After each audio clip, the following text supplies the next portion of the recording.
All right, ladies and gentlemen, welcome to the program. My name is Paul, broadcasting from the Marble Palace, the 91st General Assembly. You have found the intersection of conservative ideas and reality, where we are building a liberty machine. We want you to be a part of that liberty machine. One of the ways you can do that is to text us today. Text us while we're down here on location. From the belly of the beast, 870-275-9799. I want to welcome to the program who's going to be with us for the whole show. We've got Mr. Frank Gilbert is with us. Frank, welcome to the program, sir.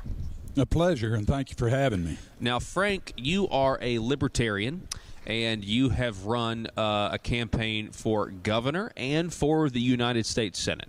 Exactly. I think next time I'm going to run for Emperor of the Universe. Hey, I think that'd be pretty good. So tell us, Frank, what made you want to get involved in those races? I know it didn't go the way you wanted it to, but what made you want to get involved? I think of it as evangelism. There's a majority of the voters in Arkansas have never heard of the Libertarian Party, and a lot of the ones who have heard of it don't understand what they know about it. So right now we're just trying to build name recognition and begin to make contacts at local levels. Yeah. So have you always been a Libertarian? No, I was a Republican originally. The Barry Goldwater campaign got me started on Republican politics, and then met the Libertarians shortly after that and became a Libertarian in 1983. Wow. Oh, wow. So you've been doing this for a while then. Yeah, well, Libertarianism. Yeah. I took a break. A group called the Republican Liberty Caucus were going to join the Republican Party and take it over. And so I spent a number of years in the GOP here in Arkansas before I finally got my belly full and went back to the Libertarian. Now, did you ever get kind of up in the party apparatus? I did. When Asa Hutchinson was the state chair, I was second vice chair for the state GOP, and that's when I began to get disillusioned about the Republican Party as being a tool for liberty. Oh, wow. Okay. So again, we're talking with Frank Gilbert. Now this is fascinating to me. So let's talk about the Libertarian Party in general. And I said this the other day because I was talking to a really conservative guy, graduate of Hillsdale College. Mr. Richard Castor was on the program. He's the Republican Party chairman of Baxter County. And so he's a young guy, and he's just got I think just a really bright future ahead of him. He's very articulate. One of the things I was talking to him about was the fact that as a conservative myself, I want to use the Republican Party apparatus to accomplish the restoration of liberty, the constriction of government. I want to use the party because I go and I read the Republican Party platform and I say that's why I vote for Republicans most of the time. I'm not registered either or, but because I want to use the party to accomplish these goals because I see what they say. However, I think a lot of the time, like right now, for example, in much of the Arkansas legislature, the Republican Party has used me and is using the people of Arkansas to do other things. So talk a little bit about that, and are there any dangers of that ever happening to the Libertarian Party? Oh, I think it is. It's just the nature of politics, and I've told people in the past, jokingly, but it's true in a sense, that if the Libertarian Party got to be a major party in 50 years, it would be corrupt. Because it's just human nature to seize that source of authority and use it in a way that benefits you. We've seen every political party that ever existed in this country do basically the same thing. Mm-hmm. Yeah. So what's the remedy in our current situation? What do you think it is? It has to be the people. The individual voter, the individual guy working in the farm or the lady working in an office downtown, those people have to understand what liberty is and decide if they want it. The good thing is that every time it's ever been offered, whenever the American people were given a chance to fight for, vote for, fund liberty in opposition to tyranny, they've done it. From 1776 to this moment, they have always found their way to the truth. Yeah. Well, that's very encouraging, you know. We're talking with Frank Gilbert. He is a former U.S. Senate candidate, former gubernatorial candidate. He is a Libertarian, and I really appreciate you stopping by to spend the day with me here. I know it's been fun. Earlier, we were down at the Conservative Caucus meeting, which was filled with a lot of like-minded people. Yeah. It's so funny, even among the like-minded people, there are everybody kind of has their pet peeve issues that maybe the other person isn't quite agreeable to, but it just kind of goes to show you that you'll still have disagreements among a bunch of like-minded people who are, want more liberty. But what were your thoughts of the Conservative Caucus meeting that you were in today?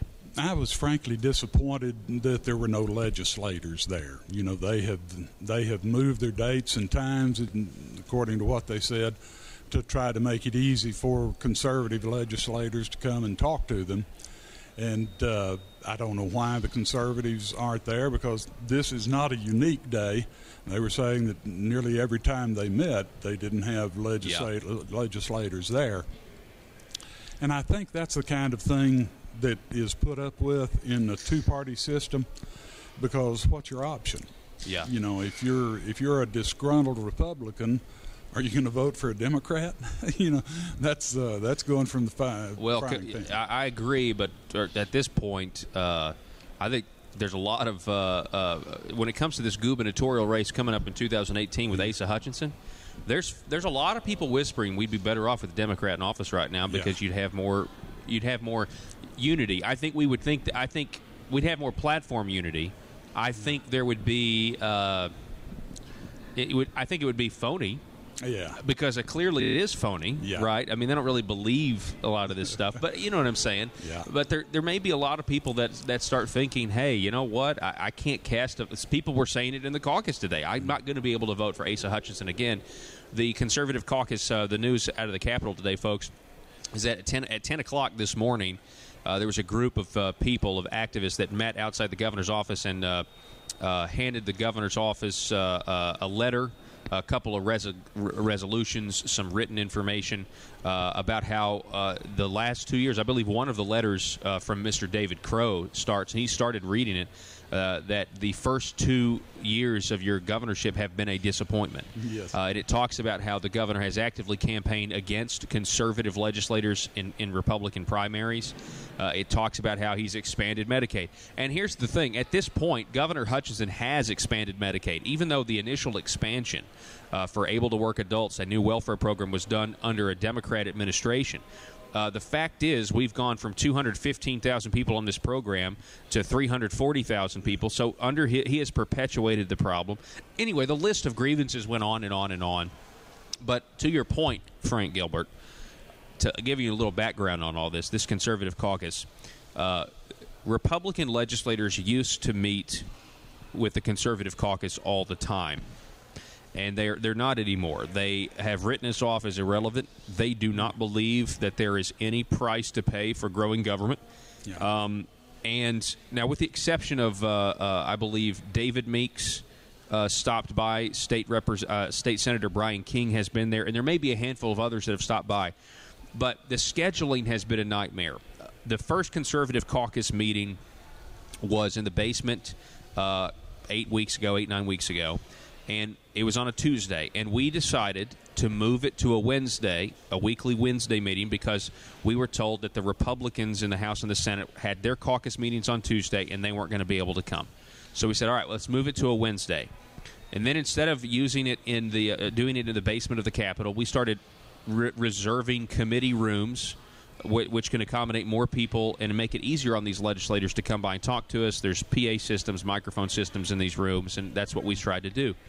We did that 1 week, and then the next week we scheduled a room, and come to find out a state senator, I believe it was Jason Rapert, he came in and scheduled us out of that room somehow. It was the old Supreme Court building, or old Supreme Court room, and instead had like a bluegrass concert where him and some of his buddies came up and played music.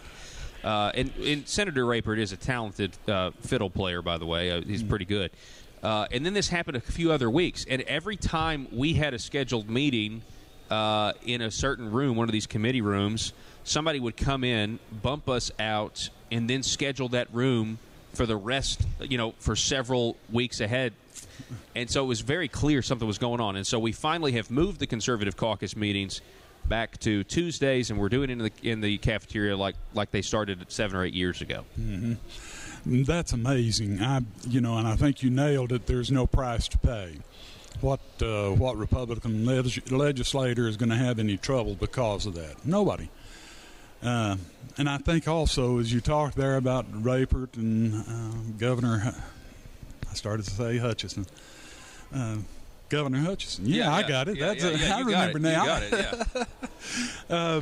That we have learned, and a lot of us learned it earlier than this, that Governor Hutchinson is a serious politician. He's a heck of a nice guy. I'd like to spend time with him because he is engaging, interesting, informative. He's everything you'd want in someone to visit. Who are you talking about now? Governor Hutchinson. Okay, yeah. Asa Hutchinson. That's the kind of person he is. Okay. But as a politician, he is cutthroat. And that's the leadership of the Republican Party now. And Mr. Rapert is thought of as one of the most conservative legislators. Not in my book, but not in mine either. Yeah, but we'd say on the social end, on the low-hanging fruit end, he certainly is. And that's what we really have here is a bunch of low-hanging fruit. Yeah. The idea of limited government is not really that's not really part of their. So when I say a limited government conservative, I mean that's really high fruit as far as I'm concerned. Seeing that implemented, we say the intersection of conservative ideas and reality. We actually want to see that become a reality. And it is hard to get there because politics in Arkansas and in our country in general have become what was told to us in the 1700s that if we were getting a republic, if we could keep it. And people even then recognized that if you had a democratic form of government, that the majority would simply buy itself luxury until they run out of money. Mm-hmm. And Maggie Thatcher proved that in England. She said in socialism the only problem is eventually you run out of other people's money. Mm-hmm. And England took some steps back from that socialist utopia under her. So it can be done, but it's not easy. The people are necessary. They are required to carry out the revolution that's needed. They are required to consider the issues, to look at the candidates, to cast intelligent votes, and bear the fruit of that work. If they do not, then we'll continue to have what we do right now, two political parties that are trying to buy the electorate. Yeah. And that's how the Republican Party in Arkansas becomes a supporter of Obamacare under another name. They're not going to call it Obamacare because that would be talking nice about a Democrat, and that's the one thing they can't do. They can act like Democrats, but they have to demean them. Yeah, wow. We're talking with Libertarian Frank Gilbert, and we're going to be back with him in just a minute, but last question. We've got a Libertarian conference, or what is it, convention coming up in April, right? what day is that? April 8th, I believe. Yeah, April the 8th. And it happens every 2 years, right, here in Little Rock. Exactly. I understand. I know Conduit is planning on being there and saying a few words, and so I think that's positive because at this point we just got to get like-minded people together and start talking about ideas. Amen. So I was thrilled to learn they're going to be there. We're going to be back with Frank Gilbert here in just a minute, folks.